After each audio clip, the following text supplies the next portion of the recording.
All right, so get this, we're diving into a Canadian perspective on Trump. Okay. And not just that, but also the possibility of the U.S. annexing Canada. Whoa, annexing You Canada. heard that right.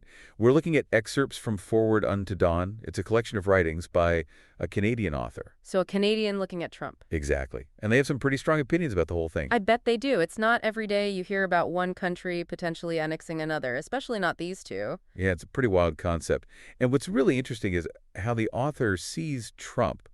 They kind of approve of some of his domestic policies, Oh, really? but they're also super worried about what a Trump-led America would mean for Canada.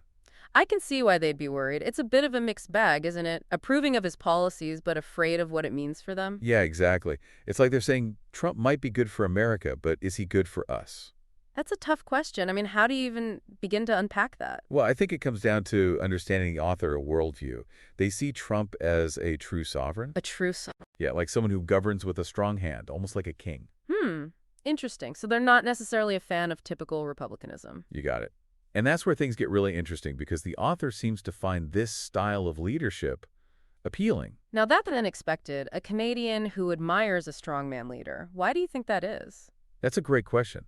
I think it all ties back to their belief in what they call functional order. Functional order? What's that all about? Basically, they argue that a strong leader, even one with some autocratic tendencies, can bring stability and efficiency to a political system. So they're prioritizing order above all else. Interesting. But is stability always a good thing? That's the million-dollar question, isn't it? I mean, history's full of examples of strong leaders who brought order, but at a terrible cost. Yeah, you're right. Think about regimes that prioritize control and uniformity. It often leads to suppressing individual liberties and silencing dissenting voices. Exactly. So while this author might admire Trump's strongman approach, it's important to think about the potential downsides of that kind of power. Absolutely, for America and for its neighbors like Canada. And speaking of potential downsides, the author makes another really thought-provoking point.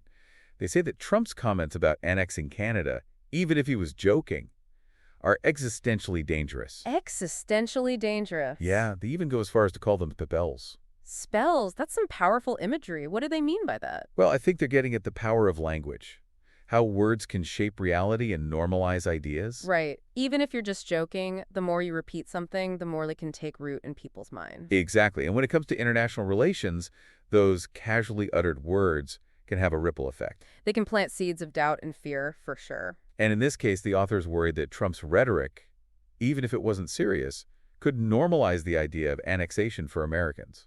I see. It becomes a topic of conversation, something that's not totally unthinkable. Right, and that shift in perception can be dangerous, especially for a country like Canada that shares such a long border with the U.S. So they're afraid that Trump words might be laying the groundwork for something more serious down the line. Yeah, basically, they're saying that words can be a tool for manipulation, a way to subtly shift public opinion. Like those political slogans or catchphrases that rally support for a cause? Exactly. The power of language is undeniable. Okay, so we've got this Canadian author who's drawn to Trump's strongman persona, but also fears the potential consequences of his words. And here's where things get even more interesting. They're a huge proponent of monarchy. Monarchy in this day and age. I know, right? But they believe that even the U.S. will eventually embrace it. Whoa, hold on. A monarchy in America?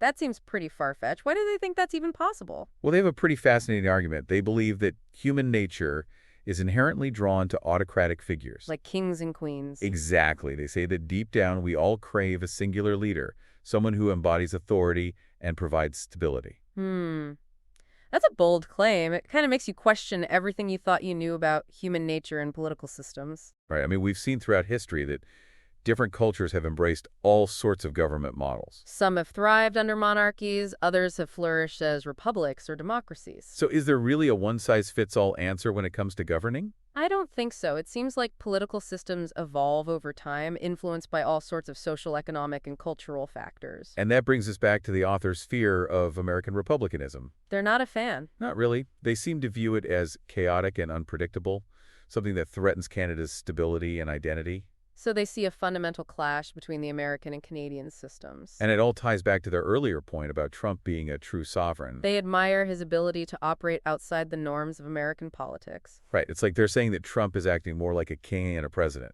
And that this might be the natural progression of American leadership. But of course that raises concerns for the author, because if America embraces a more autocratic style, what does that mean for Canada?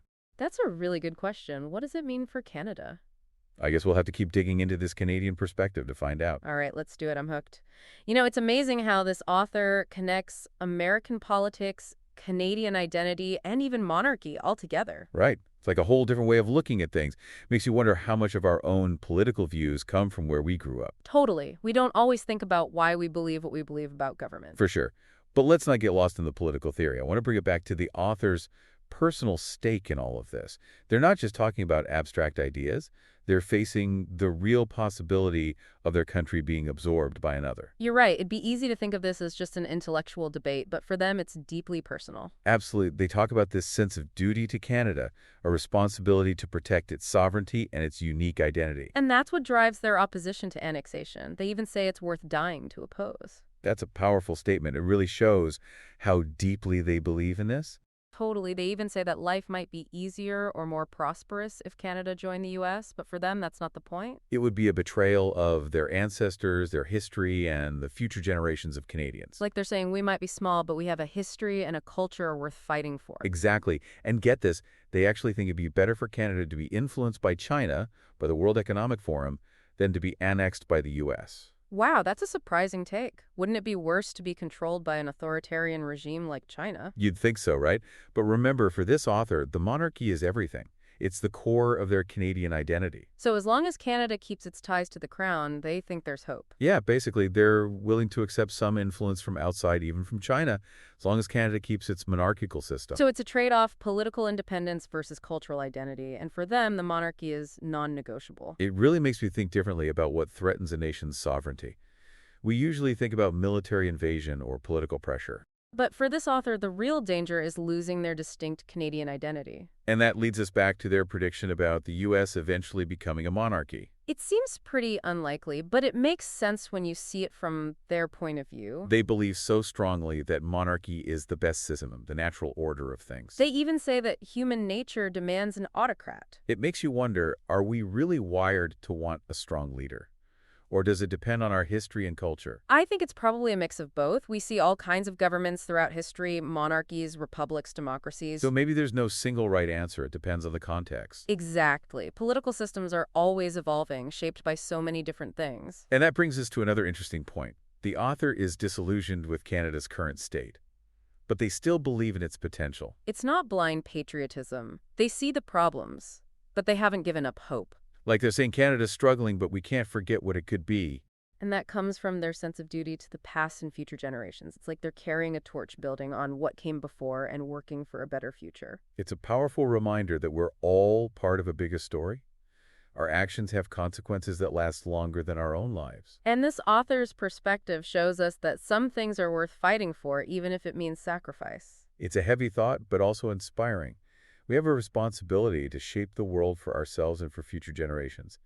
It's incredible how much this author cares about this. Yeah, their passion really jumps out at you. It makes you think about what patriotism really means. Right. For some people, it's all about waving flags and being proud. But for this author, it's way deeper. It's like a duty, a responsibility to protect what makes Canada Canada. And that's what shapes their whole outlook on everything. From Trump to the monarchy. Speaking of which, it's amazing how important the monarchy is to them. It's not just some tradition, it's the heart of their Canadian identity. And that's why they make that wild prediction about the U.S. eventually becoming a monarchy. Yeah, at first it sounds crazy. But when you see it from their perspective, it kind of makes sense. They believe that deep down people want a strong leader. Someone to bring order and stability. And for them, the monarchy is the best way to get that. It makes you wonder if we're all drawn to that idea of a single powerful leader. I mean, we assume democracy's the best, but maybe this author's onto something. Are there other systems that could work better?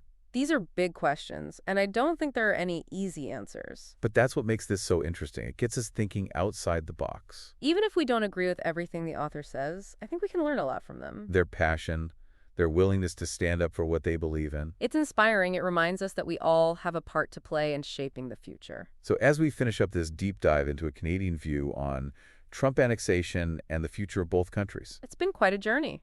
I want to leave you with this thought. Whether you agree with this author or not, their perspective makes us challenge our own beliefs. It shows us there are many ways to see the world. And that understanding those different viewpoints can help us learn and grow. Thanks for joining us on this exploration. We hope it's made you curious and inspired you to keep thinking about these complex issues.